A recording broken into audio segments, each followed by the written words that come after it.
அன்பார்ந்த mind and money channel viewers அனைவருக்கும் வணக்கம். ஸோ இன்னைக்கு என்ன பார்க்க போறோம்னா ஏஷியன் பெயிண்டோட Q3 ரிசல்ட் எப்படி வந்திருக்குன்றதை பார்க்கலாம். அதை பத்தி ஒரு விரிவான டிஸ்கஷன் பார்க்கலாம்.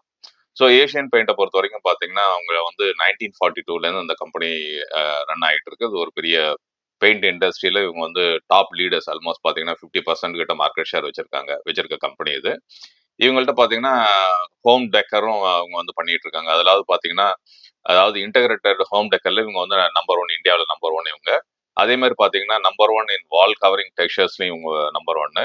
அதே மாதிரி பார்த்தீங்கன்னா நம்பர் ஒன் டெக்கரேட்டிவ் லைட்டிங்லையும் பார்த்தீங்கன்னா இவங்க நம்பர் ஒன்னா இருக்காங்க. அதாவது நம்பர் டூ வந்து பார்த்தீங்கன்னா இவங்க வந்து ஃபேப்ரிக் ஃபர்னிஷிங்ல இவங்க வந்து நம்பர் டூவா இருக்கிறாங்க.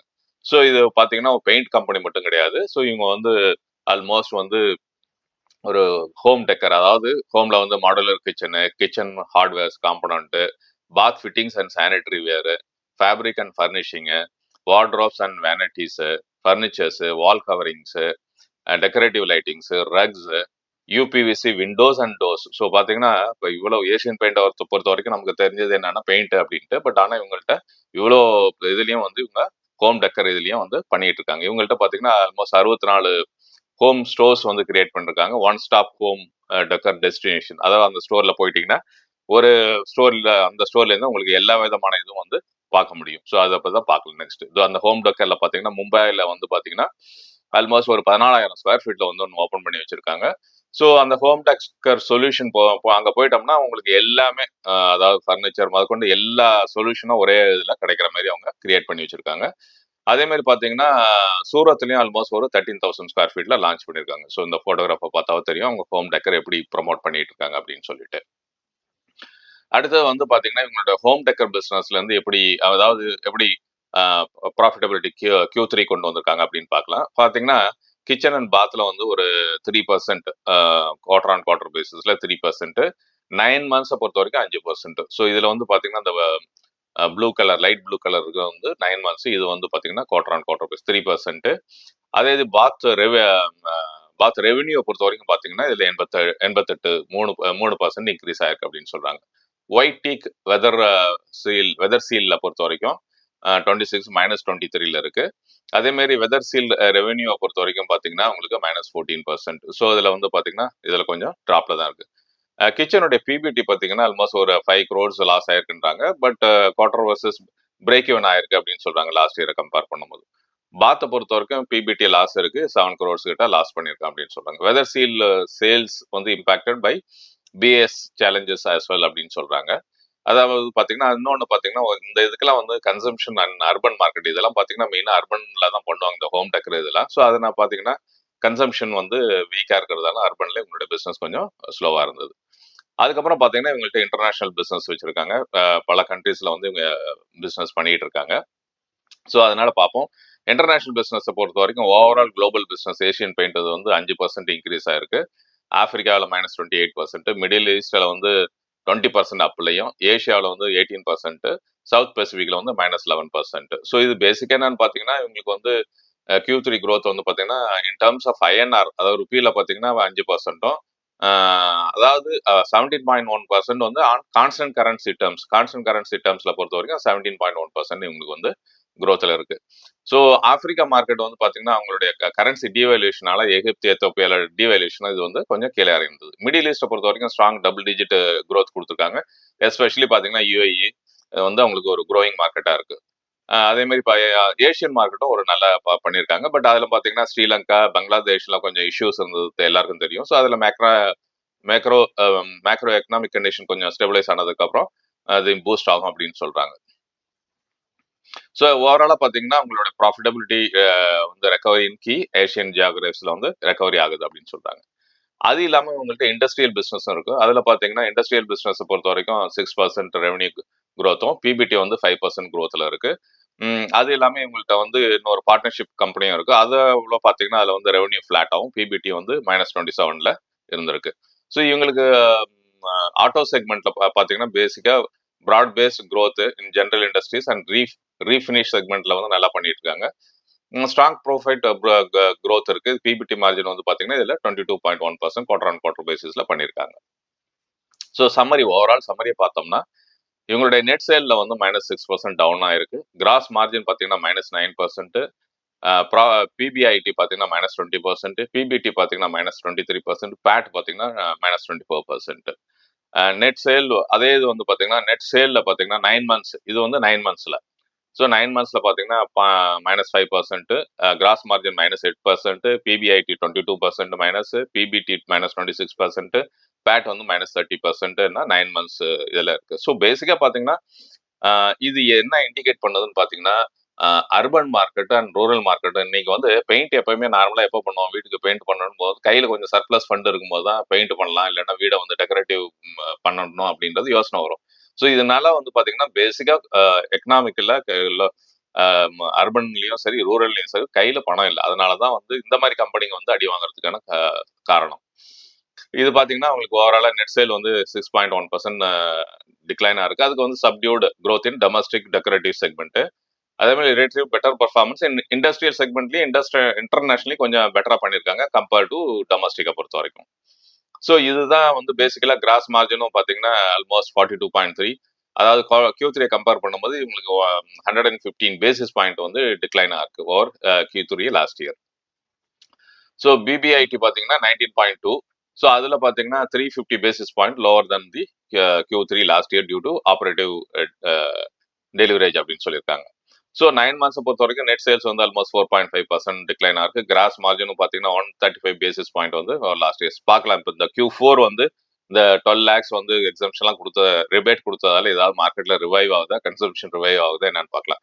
எப்பயுமே பெயிண்ட் இண்டஸ்ட்ரியை பொறுத்த வரைக்கும் பார்த்தீங்கன்னா எக்கானமி லெவல் நல்லா இருந்ததுன்னா, பெட்டரா இருந்ததுன்னா, ஜனங்கள்கிட்ட கையில பணம் வாங்குறதுக்கு இருந்ததுன்னா, அதிகம் இருந்ததுன்னா இந்த மாதிரி ஒர்க்லாம் எடுத்து பண்ணுவாங்க. இல்லாட்டினா யாரும் பெயிண்டை வந்து ஒரு லாஸ்ட் ஆப்ஷனாக தான் வச்சுட்டு இருப்பாங்க. அவுட்லுக்கை பொறுத்த வரைக்கும் அவங்க என்ன சொல்றாங்கன்னா கொஞ்சம் சேலஞ்சிங் கண்டிஷனஸ் தான் இருக்கு. அர்பன் வந்து மார்க்கெட் வந்து ஸ்ட்ரெஸ்ஸா இருக்கு. ஸோ அதனால வந்து ரெக்கவரி வந்து ஒரு நெக்ஸ்ட் கப்பல் ஆஃப் குவார்டர் வந்து எடுக்கும் அப்படின்னு சொல்றாங்க. ஸோ ஆனால் இவங்க வந்து ஆப்டிமிஸ்டிக்கா இருக்காங்க, பாசிட்டிவா இருக்காங்க. பார்க்கலாம் எப்படி போகுது அப்படின்றது. அதே மாதிரி பார்த்தீங்கன்னா இந்த வாட்டி மான்சூன் நல்லா இருந்தது. ஸோ அதனால பார்த்தீங்கன்னா கவர்மெண்ட் ஸ்பெண்டிங் கொஞ்சம் நல்லா இருந்ததுன்னா ரூரல் டிமாண்ட் கொஞ்சம் அப் ஆகும் அப்படின்னு சொல்றாங்க. அதே மாதிரி பார்த்தீங்கன்னா focus on course and strengthening brand. ஏன்னா இப்போ வந்து பார்த்தீங்கன்னா ஏஷியன் பெயிண்ட்டுக்கு வந்து காம்படிஷன் வந்து கிராசிம்ல இருந்து பெர்லா ஆப்பர்ஸ்ன்னு சொல்லிட்டு அவங்க வந்திருக்காங்க. ஸோ அதனால பார்த்தீங்கன்னா இந்த கம்பெனி அண்டர் ஸ்ட்ரெஸ்ல இருக்கு, காம்படிஷனால பயங்கர ஸ்ட்ரெஸ்ல இருக்கு. ஸோ அதனால என்ன ஆகும்னா இவங்க வந்து பிராண்டை ஸ்ட்ரெங்தன் பண்றது ஒர்க் பண்ணி ஆகணும். அதே மாதிரி focus on growing and scaling our industrial business அவங்க வந்து இம்ப்ரூவ் பண்ணணும் அப்படின்னு சொல்லிருக்காங்க. Improving macro economic situation across some of our key Asian geographies to support business of international market. So நான் நம்ம சொன்ன மாதிரி பார்த்தீங்கன்னா ஏஷியன் மார்க்கெட்ல பங்களாதேஷ் பிளஸ் வந்து ஸ்ரீலங்கா அங்கே வந்து மேக்ரோ எக்கனாமிக் கண்டிஷன் வந்து பெட்டர் ஆச்சுன்னா ஸோ அது வந்து அவங்களுக்கு ஒரு இதாக பெனிஃபிட்டா இருக்கும் அப்படின்னு எதிர்பார்க்குறாங்க. அதே மாதிரி பார்த்தீங்கன்னா ரா மெட்டீரியல் வந்து பேசிக்காக பார்த்தீங்கன்னா இவங்க வந்து பெட்ரோலியம் ப்ராடக்ட்ஸ்ல இருந்து வந்து பெயிண்ட் ஸ்டார்ட் பண்றாங்க, பெயிண்ட் எல்லா இதுவுமே இவங்களுக்கு. ஸோ அதனால வந்து அது வந்து ஏதாவது கொஞ்சம் சாஃப்ட் ஆச்சுன்னா, அது ப்ரைஸஸ் கொஞ்சம் சாஃப்ட் ஆச்சுன்னா அது கொஞ்சம் பெட்டரா இருக்கும்னு எதிர்பார்க்குறாங்க. அது இவங்களை மெயின் ரீசன் பார்த்தீங்கன்னா இது வந்து பெட்ரோலியம் ப்ராடக்ட் நம்ம இம்போர்ட் பண்றதால ருப்பி வந்து வீக்கன் ஆகிட்டே வீக்னஸ் ஆகிட்டே போயிட்டு இருக்கு. அதனால பார்த்தீங்கன்னா இது வந்து ப்ரெஷர்ல அவங்களுக்கு வந்து அந்த மார்ஜின்ஸ்லயும் அண்டர் ப்ரெஷர்ல இருக்காங்க. ஸோ ஃபைனலாக பார்த்தீங்கன்னா நெட் ப்ராஃபிட் வந்து ஆல்மோஸ்ட் 23.3% டவுனு, ரெவன்யூ வந்து 6.1% டவுன் ஆயிருக்கு இயர் ஆன் இயர் பேசிஸ்ல. பிபிஐடியை பொறுத்த வரைக்கும் பார்த்தீங்கன்னா 20.4% டவுன் ஆயிருக்கு. டொமஸ்டிக் டெக்கரேட்டிவ் பிசினஸை பொறுத்த வரைக்கும் 1.6% growth பண்ணியிருக்காங்க. இண்டஸ்ட்ரியல் பிசினஸ்ல 3.8% growth பண்ணியிருக்காங்க. இன்டர்நேஷனல் பிசினஸ்ல 5% வந்து அப்பு முடிஞ்சிருக்கு இவங்களுக்கு. சேலஞ்சஸ் பார்த்தீங்கன்னா week urban brand demand, adverse product miss and higher expenses impacted margins. So the company remains cautious, optimistic, focusing on innovation, brand development and demand recovery அப்படின்னு பார்க்குறாங்க அவுட்லுக்கை பொறுத்த வரைக்கும். ஸோ இந்த ஸ்டாக் பார்த்தீங்கன்னா ஆல்மோஸ்ட் ஒரு 3 year லோல ட்ரேட் ஆகிட்டு இருக்கு. அதாவது பார்த்தீங்கன்னா லாஸ்ட்டாக இது வந்து லோவரில் டச் ஆனது வந்து பார்த்தீங்கன்னா 3 years முன்னாடி 2580 வந்து ஆன் 17th ஜூன் பார்த்தீங்கன்னா 17th ஜூன் இங்கே ஆயிருக்கு. ஆக்சுவலாக 2580 அதுதான் லாஸ்ட் 3 yearல லோவஸ்ட். இப்போ கரண்டாக பார்த்தீங்கன்னா பயங்கரமாக லோ ஆகி இப்போ வந்து 200 days டிஎம்ஏக்கும் 50 days டிஎம்ஏக்கும் கீழே ட்ரேட் ஆகிட்டு இருக்கு இந்த ஸ்டாக்கு. பட் ஆனால் ஓரளவு ஃபண்டமெண்டலி ஸ்ட்ராங் ஸ்டாக் தான். பட் ஆனால் market condition, economic conditions, competition இந்த மூணை பொறுத்து இந்த ஸ்டாக் இந்த லெவலில் போயிட்டு இருக்கு. 1 year ட்ரெண்ட் எடுத்து பார்த்தீங்கன்னா ஆல்மோஸ்ட் இது வந்து பார்த்தீங்கன்னா 2800 மேலே தான் ட்ரேட் ஆகிட்டு இருந்தது. எக்ஸப்ட் ஒரு அந்த மேல கொஞ்சம் கீழே இருந்துச்சு. அதுக்கப்புறம் பார்த்தீங்கன்னா மேலே மேக்ஸிமம் வந்து 2800 மேலே ட்ரேட் ஆகிட்டு இருந்தது. அதாவது நவம்பர்ல இருந்து இறங்கினது தான் இந்த ஸ்டாக். நவம்பர்ல இருந்து 2800ல இருந்து இறங்கி ஆல்மோஸ்ட் பாத்தீங்கன்னா இப்போ வந்து 2200 ஆட் அந்த ரேஞ்சில் வந்து ட்ரேட் ஆகிட்டு இருக்கு. ஸோ ஓவரால் இந்த கம்பெனியோட இதை பார்த்தீங்கன்னா ப்ராஃபிட் மார்ஜினை பார்த்தேன், நெட் ப்ராஃபிட்டை பொறுத்தவரைக்கும் இதை பார்ப்போம். ஃபர்ஸ்ட் சேல்ஸை பார்ப்போம். சேல்ஸ் வந்து பார்த்தீங்கன்னா டிசம்பர் லாஸ்ட் இயர்ல வந்து 9103 பண்ணியிருக்காங்க. இந்த வருஷம் பார்த்தீங்கன்னா 8549 பண்ணியிருக்காங்க. சீக்வன்ஷியலா பார்த்தீங்கன்னா பெட்டரா பண்ணியிருக்காங்க. செப்டம்பரோட Q2 Q3 பண்ணியிருக்காங்க. பட் ஆனால் மார்க்கெட் அதை எடுத்துக்கல. அதே மாதிரி நெட் ப்ராஃபிட்டை பொறுத்த வரைக்கும் பார்த்தீங்கன்னா செப்டம்பரோட டிசம்பர் நல்லா தான் பண்ணியிருக்காங்க. செப்டம்பர்ல அவங்களுக்கு 694 கோடி தான் ப்ராஃபிட் ஆயிருக்கு. இப்போ வந்து 1128 crores பண்ணியிருக்காங்க. பட் ஒன்லி திங் என்னன்னு பார்த்தீங்கன்னா Q3 லாஸ்ட் இயரை பொறுத்த வரைக்கும் 1475 கோடி ரூபாய் பண்ணியிருக்காங்க. ஸோ பார்த்தீங்கன்னா இப்போ லாஸ்ட் இயர் ட்ரெண்டை பாருங்களேன். அதாவது December, March, June, September growth, September, டிசம்பர்லாம் நல்லா பண்ணியிருக்காங்க. ஸோ பார்க்கலாம் மார்ச் குவார்டர் வந்து இவங்க வந்து பண்ணணும்னா 1275 crores இந்த குவார்டருக்கு பண்ணணும். Q4க்கு என்ன பண்ணுவாங்கன்றது பொறுத்திருந்து தான் பார்க்கணும். ஸோ இது வந்து பார்த்தீங்கன்னா மார்க்கெட் கேபிட்டலில் பார்த்தீங்கன்னா ஒரு நல்ல அதாவது பெயிண்ட் இண்டஸ்ட்ரியே ஹையஸ்ட் மார்க்கெட் கேபிட்டல் உள்ள கம்பெனி இவங்க. அதான் சொன்ன மாதிரி இவங்க வந்து லீடர்ஸ் இந்த paint industry, paint and decorative இண்டஸ்ட்ரியில் ஆல்மோஸ்ட் 50% மார்க்கெட் ஷேர் வச்சிருக்காங்க. இவங்களோட மார்க்கெட் கேபிட்டல் பார்த்தீங்கன்னா 2,17,833 crores. அடுத்தது பர்ஜர் பெயிண்ட் இவங்களோட கம்பெனி தான். அது வந்து பார்த்தீங்கன்னா 55,887 crores இவங்க பர்ஜர் பெயிண்ட் அவங்க வாங்கியிருக்காங்க.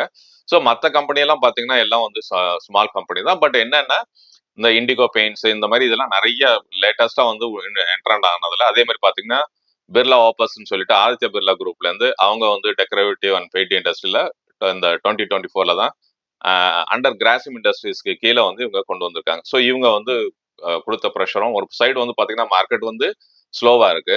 இன்னொரு சைடு வந்து புது காம்படிஷன் வரும்போது என்ன ஆகும்னா இந்த மாதிரி டைம்ல வந்து பாத்தீங்கன்னா யார் லீடரா இருக்காங்களோ அவங்களுடைய ஷேரை தான் அவங்க எடுக்கிற மாதிரி இருக்கும். ஸோ அதனால பாத்தீங்கன்னா இந்த பெயிண்ட் இண்டஸ்ட்ரியை பொறுத்தவரைக்கும், டெக்கரேட்டிவ் இண்டஸ்ட்ரியை பொறுத்த வரைக்கும் ஏஷியன் பெயிண்ட் தான் நம்பர் 1 இன்னைக்கும். ஆனா கரண்டா பாத்தீங்கன்னா மேக்ரோ எக்கனாமிக் மார்க்கெட் கண்டிஷனை பொறுத்து, காம்படிஷனை பொறுத்து இந்த ஷேர் வந்து இவ்வளவு தூரம் கீழே இறங்கியிருக்கு. 2,271 rupees கரண்டா ட்ரேட் ஆகிட்டு இருக்கு. பொறுத்து வந்து பார்க்கலாம் இந்த ஷேர் வந்து எப்படி போகும் அப்படின்னு சொல்லிட்டு. என்னை பொறுத்தவரை ஒரு நல்ல கம்பெனி. ஒரு காலத்துல வந்து ஏஷியன் பெயிண்ட்லாம் வந்து பாத்தீங்கன்னா ஒரு நிப்டி 50 ஸ்டாக்ல ஒரு ஸ்ட்ராங்கான ஸ்டாக்கா இருந்தது. பட் ஆனா இப்ப வந்து இதுதான் பார்க்கணும். எப்பயுமே பாத்தீங்கன்னா 1 வருஷம் 2 வருஷத்துக்கு முன்னாடி எல்லாம் இந்த ஸ்டாக் வந்து பீக்ல இருந்து போயிட்டு இருந்தது. அதான் சொன்னேன், அதாவது ஒரு நல்ல ஒரு ரிசல்ட் கொடுக்குற கம்பெனியா இருந்தது. ஆனா கரண்ட் மார்க்கெட் கண்டிஷனால இந்த ரிசல்ட் வந்து இப்படி இருக்கிறதா இந்த ஸ்டாக் இன்னைக்கு இவ்வளவு தூரம் இறக்கிருக்காங்க. பார்க்கலாம், பொறுத்திருந்து Q4 ரிசல்ட் எப்படி இருக்குன்றத பார்க்கலாம். Q4ல நல்லா பண்ணாங்கன்னா நிச்சயமா இந்த ஸ்டாக் வந்து மறுபடியும் மேல வரதுக்கான ஒரு ஆப்பர்ச்சுனிட்டிஸ் இருக்கு. தேங்க்யூ. இந்த வீடியோ பிடித்திருந்தால் லைக் செய்யவும், ஷேர் செய்யவும், உங்கள் கமெண்ட்டை பதிவு செய்யவும், மறக்காமல் சப்ஸ்கிரைப் செய்யவும். உங்கள் ஃபீட்பேக்கை தெரிவிக்க வேண்டும் என்றால் ஈவன் என்னுடைய ஜிமெயிலையும் நீங்க எழுதி அனுப்பலாம். நன்றி, வணக்கம். மீண்டும் அடுத்த வீடியோவில் சந்திப்போம்.